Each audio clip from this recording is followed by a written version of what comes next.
Atheist Alliance International Podcast. I don't make this stuff up. You know, if you put Jesus Christ first, that he'll look after all your bills. It's not fake, it's faith. Hello, and welcome to the latest episode of the Atheist Alliance International Podcast. I'm Jason, aka Diogenes of Mayberry, your host. And this week, we're joined by an author who's here to discuss his new book that's coming out during Banned Book Week. And just to give the summary of Banned Books Week, it is, according to Wikipedia, an annual awareness campaign promoted by the American Library Association and Amnesty International that celebrates the freedom to read, draws attention to banned and challenged books, and highlights persecuted individuals. And it's held during the last full week in September since 1982. So here to join us this week is an author, Marty Essen, who's here to promote his new book and talk about what he does. So Marty, thank you for joining us. Oh, just before we get started, I'd like to remind everyone, please like and subscribe. And okay, Marty, turn it over to you. So please introduce yourself to our audience. Thank you, Jason. It's great to be on your program. I'm talking to you from Montana. I live in western Montana, a little town outside of a little town called Victor. And I'm actually kind of on a mountainside. So it was great with technology, that I could be on a mountainside and talk with you. So I've been an author for 16 years. And I didn't start out first as an author of books that appeal to atheists. I'm an environmentalist, I'm a liberal. And so my first book, I traveled to all 7 continents and wrote a book called Cool Creatures, Hot Planet, Exploring the 7 Continents. In fact, this is the original cover of the book. It's got a tailless whip scorpion on my face. And this book ended up winning 6 national awards, the National Indie Excellence Award, the Benjamin Franklin Award, a whole bunch of awards. The Minneapolis Star Tribune named it a top 10 Green Book. And so after that book came out, I turned that book into a show called Around the World in 90 Minutes. And that's basically what I do for a living now. For the past 16 years, I've been traveling all across the United States. I've spoken at hundreds of campuses in 45 states, doing the stage show version of Around the World in 90 Minutes. And it's an environmental show. It's kind of interesting. I'm a non-believer, but I speak at a lot of Christian colleges, which is actually kind of fun. They to get their money,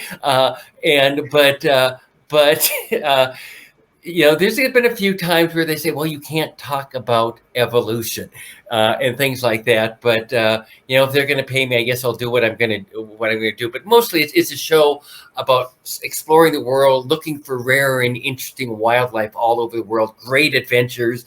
My wife and I, for instance, when we were in Africa, we were attacked by a hippo that lifted us 6 feet in the air and then threw us on shore, going all over the world.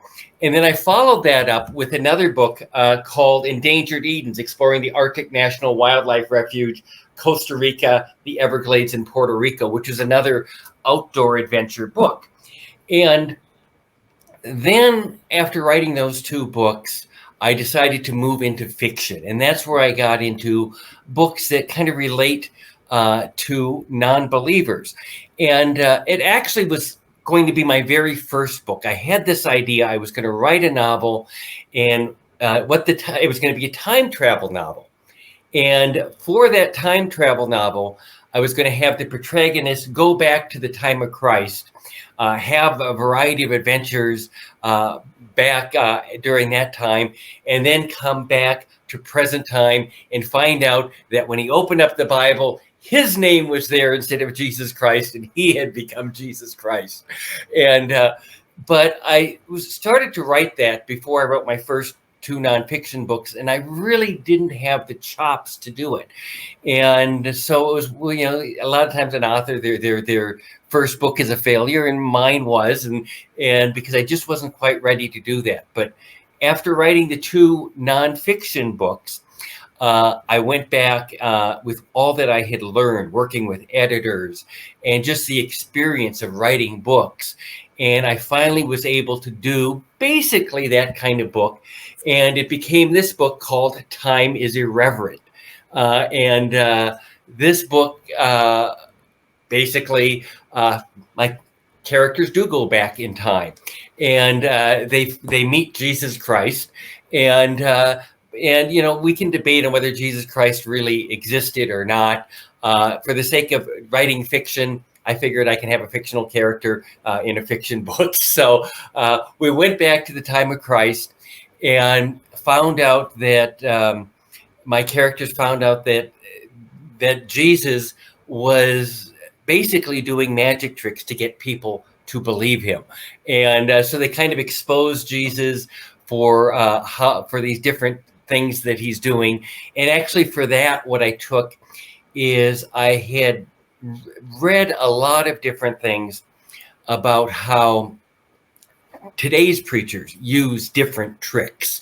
For instance, my father, who was a born-again Christian. I grew up in a born-again Christian family, and he complained about his back. And so he ended up going to some evangelists, and they set him up on the stage, and ta-da, his leg had grown, and to fix his back. And, at that time, I was just a kid, and I really wasn't sure what that was all about. Wasn't sure whether to believe it or not until later I did research and found out how evangelists pull this trick off. And it's really quite easy. What they do is I'm going to put my leg way up here. Is the leg is out, and they basically pull the heel out a little bit, and they're really practiced at that, and they can make it look like a person's leg has grown to the audience. And then to my dad, it was just all, psychosomatic, a power of suggestion that, yes, his leg had grown. And so I researched a lot of these different tricks. And so going back to my book, Time is Irreverent, that's what they exposed Jesus for, were all these tricks. And so they have this adventure, and that book finishes. And then later on, my characters end up going back again because circumstances force them back to the time of Christ. And this time, Jesus is a stowaway on their time ship, and they bring Jesus back to present time. And basically, what happens is, it wasn't all that original, but the Christians here in the United States end up trying to crucify Jesus when Jesus comes back to America. And so, and that actually became another book, which became Time is Irreverent 3. So it became a trilogy, 3 different books, Time is Irreverent 1, Time is Irreverent 2, which is called Time is Irreverent 2, Jesus Christ, Not Again. And the third book is Time is Irreverent, Gone for 16 Seconds. And so I have a lot of fun bringing Jesus back into present time and showing how people today, would not accept the Jesus of the past. And it's kind of my satire on what has become with Christianity. One of the common things with Christianity is your God believes exactly what you believe. And it's so many things are people pick and choose, as you know, from the Bible. And so I point that out in that book. So that then led to my 6th book, which is going back into nonfiction, which is Hits, Heathens, and Hippos, Stories from an Agent, Activist, and Adventurer. And it's basically my life story growing up in Minnesota with a born-again Christian father. There's a lot of stories about how Christianity basically ripped off my father all the way until near the end of his life. one of the things that was really poignant for me was, my father and my stepmother were such Christians that they were giving all their money to people like Pat Robertson and these evangelists, and they were buying Christian books left and right. And basically, by the time my father was a year from dying, he was penniless. So Christianity had taken basically everything away from him. And there's a story I have in the book where my father lived in Florida and I live in Montana, and I received this phone call from my father. And my father calls me up and he says, "Oh, I'm so glad you're home. Do you still have the Masonic watch that I gave you?" And I said, "You never gave me a Masonic watch." And he says, "Well, I used to belong to the Masons. And back then I didn't know that the Masons were a satanic organization. And but now I know better.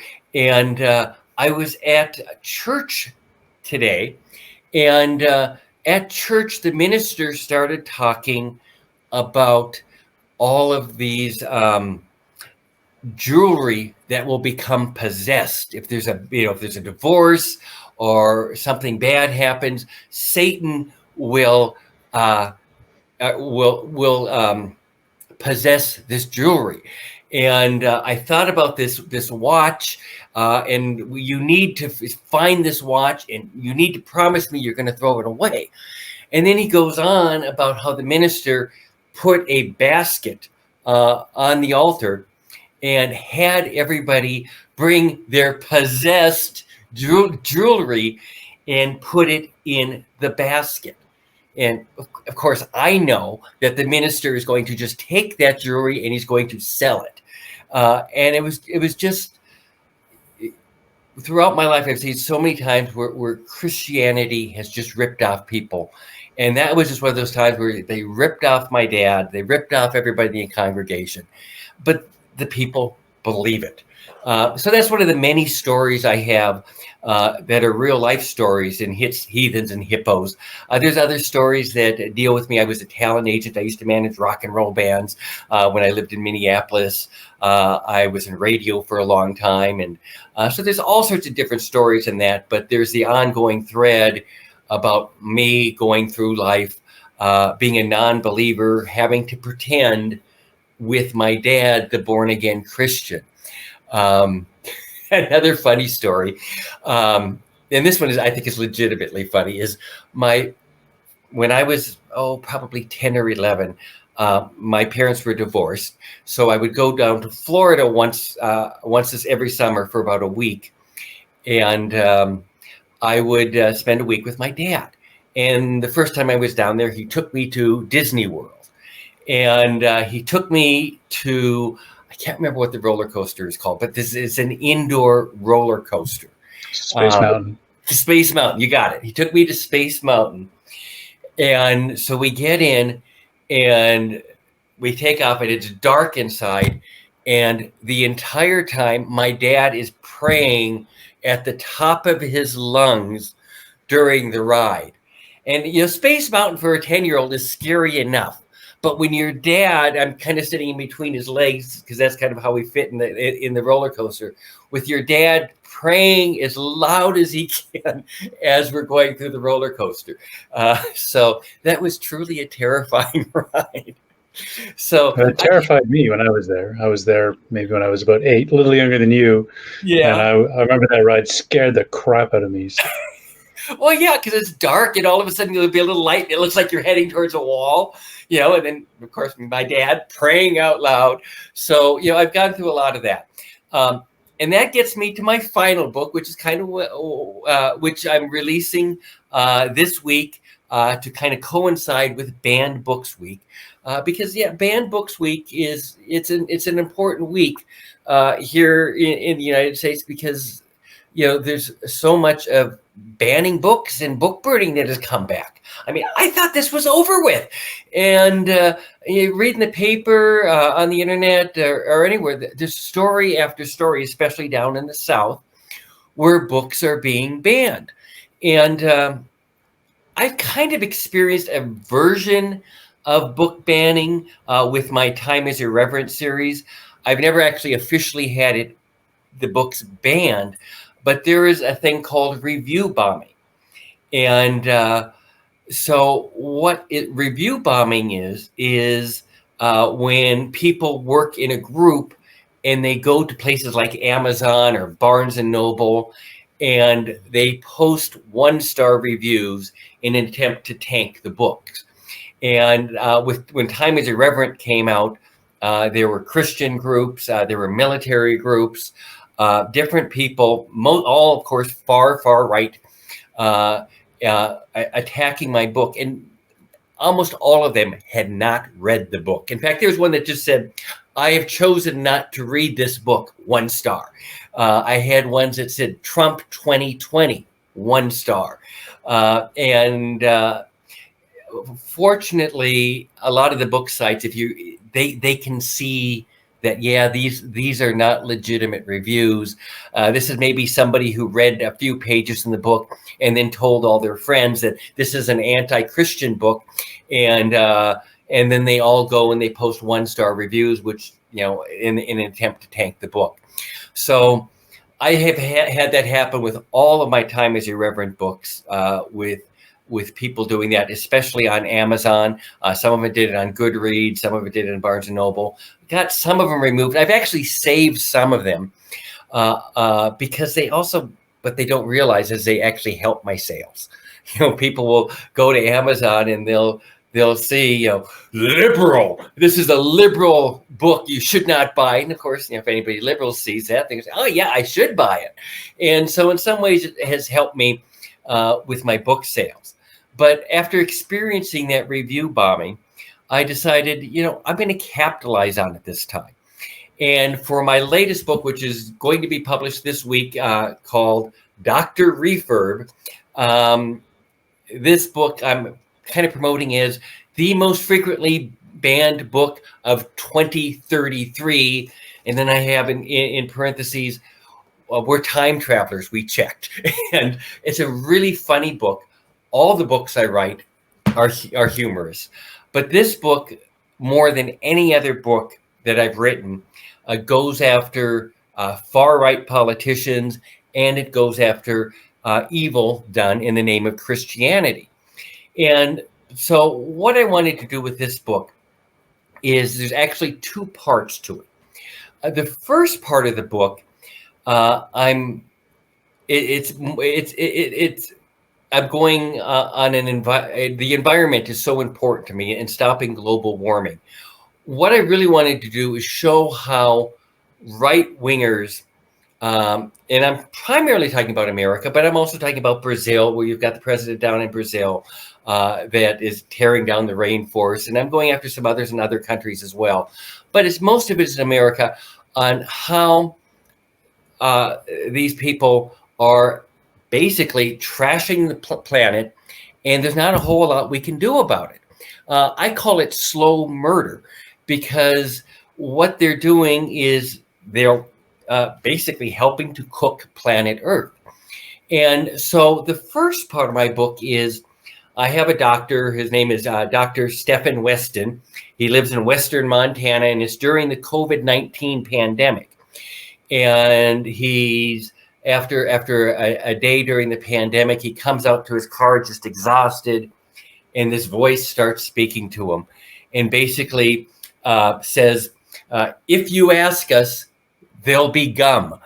And he's like, there'll be gum? And it's kind of a takeoff of if you ask us, they will come, from the famous movie Field of Dreams.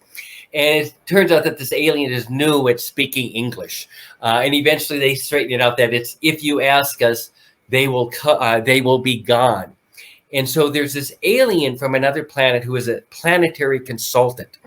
And what he is going to do is work with my protagonist, Dr. Stephen Weston, and to eliminate certain people. And it's my way of actually putting numbers on the damage people such as Rupert Murdoch of Fox News, the damage he has done to planet Earth with all of the rhetoric and the global warming denying. And so all Stephen Weston has to do is I want this person gone, and then they decide a date to make this person gone, and they make the person gone early in their life before they become famous or before they become rich.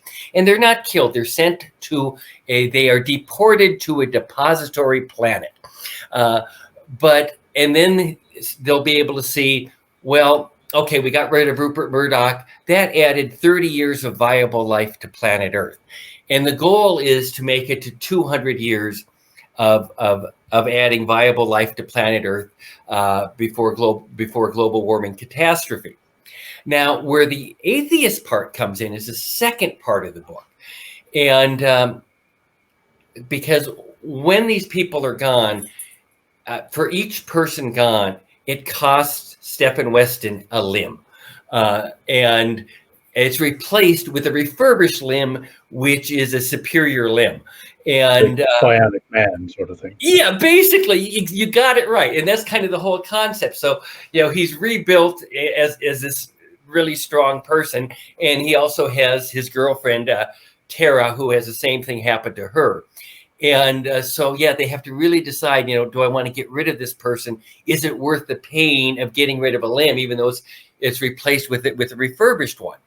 And there's also the moral dilemma. It's like they want to get rid of Donald Trump, but Donald Trump's niece, Mary Trump, is a really good person. So they're trying to figure out how to get rid of Donald Trump. And because if they just get rid of Donald Trump himself, it's going to cost a lot more on what they're going to lose on their body versus if they get rid of someone less famous. So they decide they're going to get rid of Fred Trump, Donald Trump's father. If they get rid of him before Donald Trump is born, well, then Donald Trump never exists.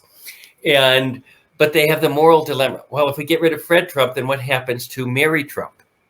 Anyway, so after that, they end up time traveling back into time to various basically Christian events. And what I'm trying to show it through an adventure and through satire is how the damage Christianity has done over and over again. We had the Crusades, we had the Spanish Inquisition, we had the Salem witch burnings, and then there's the thousands of millions of children actually molested by clergy. In Canada, which just made the news, and it's actually in my book before it made the news, is there were 6,000 Indigenous children murdered in Christian residential schools in Canada.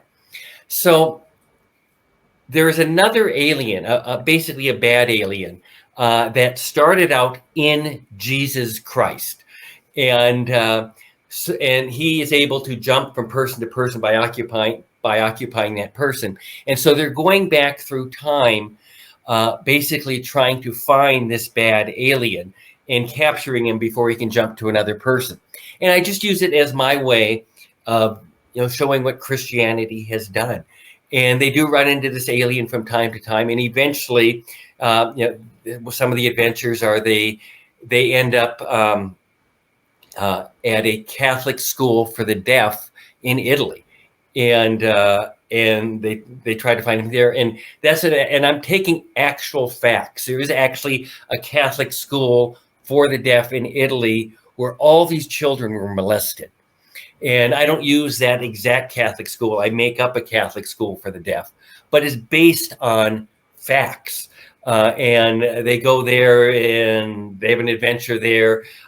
They go to Brazil to where a missionary is abusing a tribe. And that it was actually based on my own travel adventures. When I was writing my first book, I was in Belize, and I was with a native person, and he took me into this cave where there were all these broken pieces of pottery. And I'm asking, what's this all about? He said, this is where my people used to hide from the Christian missionaries. And the broken pottery was part of their religious rituals, but a totally different religion. And there was also a book I had read by Joe Kane called Savages, which also deals with missionaries in Ecuador, in that case, and how these missionaries would get the native people dependent on them for food and for medicine and everything. And then they would withhold it if they didn't get Christian compliance. So they have an adventure there, and with a missionary there. Again, I really want to point out, people keep saying, well, we send a missionary, we do good work. They don't do good work. At least a lot of them don't. And they end up in Canada trying to stop these Indigenous children from being killed. And eventually the whole climax takes place during the Salem witch hangings. And that's where the climax takes place. So kind of complicated to explain the book, but it really covers the history of Christianity and the damage Christianity has done to the world. And believe it or not, it's a hilarious book. It's biting satire. I write everything in a fun way. So even though when you explain the story, it sounds depressing, it's actually a fun adventure. And so that's the book that's coming out during Banned Books Week. And believe me, people are going to want to ban this book because it's going to be so controversial. It's by far the most controversial book. And again, the name of that book that's just coming out is Dr. Refurb by me, Marty Essen. Cool. So it sounds like you're covering a lot of different topics. Yeah. You mentioned about the environment. I remember reading an article within the last couple of years that the Christian right, they don't necessarily believe in climate change or want to deal with climate change because they think that the rapture is coming or the second coming is nigh. So what's the point of dealing with climate change? We're checking out, within the next few years anyways. So do you get into that at all? Oh, yeah, I do. And, and I get into that kind of that book and Heathens and Hippos because it was like my father. I would talk to my argue with my father about that, and he would always say, "God will fix it." And so in Dr. Refurb, as they're at the beginning of the book, they are trying to make people go away. They have a mistake, and they make Ronald Reagan go away, which is actually not a mistake because Ronald Reagan really started the whole Christian right anti-environmental movement. But the person who becomes president when Ronald Reagan isn't there, who fills the void, is Pat Robertson. And which is even worse.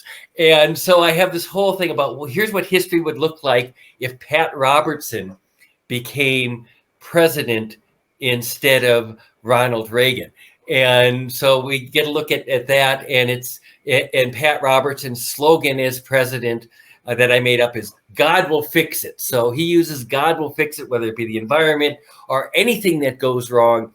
President Pat Robertson, God will fix it. And it was his way of being able to be a totally incompetent president. But no matter when anything would go wrong, he would just say that, and the Christians would back him up. And so, I kind of get into that with that. And if there was a natural disaster, it was because the homosexuals, God sending a plague or a tornado. I didn't go that far in the book, but I should have. Now that you bring it up, I should have. Yeah, you're absolutely right. Yeah. Okay. So it sounds like it's quite complex, like some of the topics you cover. So, okay. Well, so my basic, all my books, are funny, but they deal with human rights and the environment. And as part of human rights is the, not becoming, for instance, the United States not becoming a Christian nation. In fact, one of the things I have in Time is Irreverent that I forgot to mention in that book, my characters actually go into the future to 2056, where the United States has become a theocracy. And my female protagonist is a lesbian in that book. and being gay or lesbian, listening to rock and roll, drinking alcohol, all of this whole list of things are illegal in the United States in 2056 because the United States has become a theocracy. And so my protagonists have to escape where she is in Florida, and they have to make it all the way up to liberal Minnesota, which is now a part of Canada because the theocracy had kicked Minnesota out of the United States because they were too liberal. So now now Minnesota is part of Canada. So I do a whole thing on what it's like to be in a theocracy, and that's in the book Time is Irreverent. Well, it seems to be the way the world or the U.S. is headed. It's becoming like The Handmaid's Tale, or it seems to be going that way. But then again, demographics are shifting. So I don't think it's going to get that bad.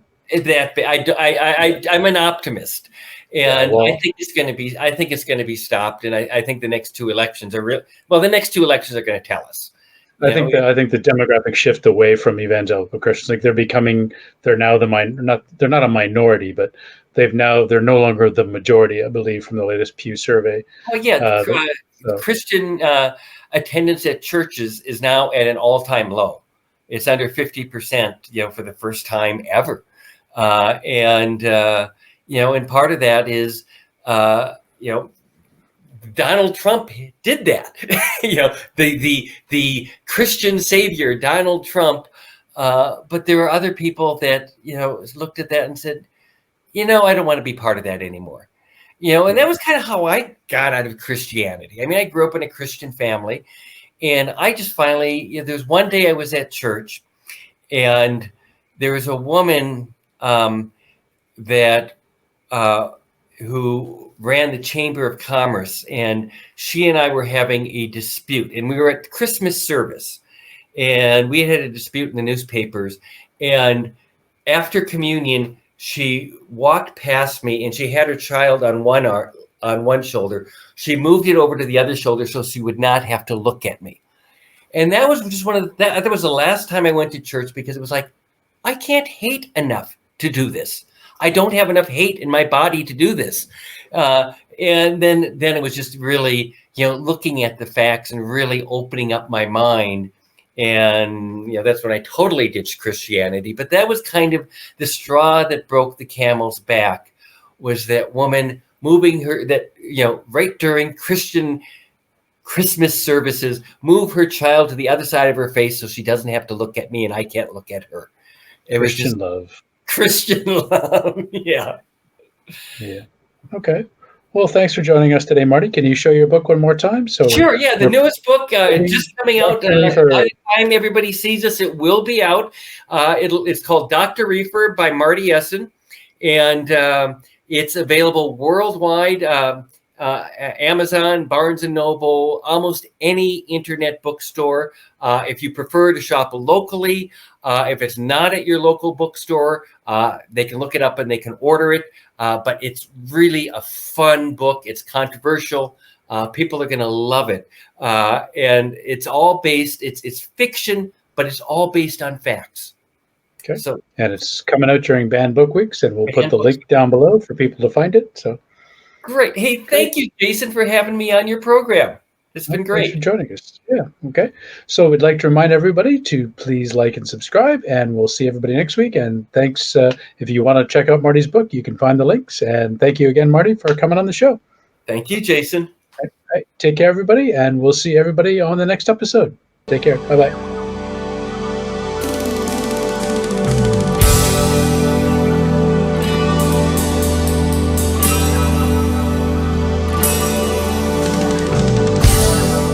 Okay, thanks for listening, and don't forget we're on YouTube, so follow us on YouTube. Just search for Atheist Alliance International, and please subscribe and hit that notification bell. We're also on all of your favourite podcast platforms, so make sure that you follow us on there as well. See you next time.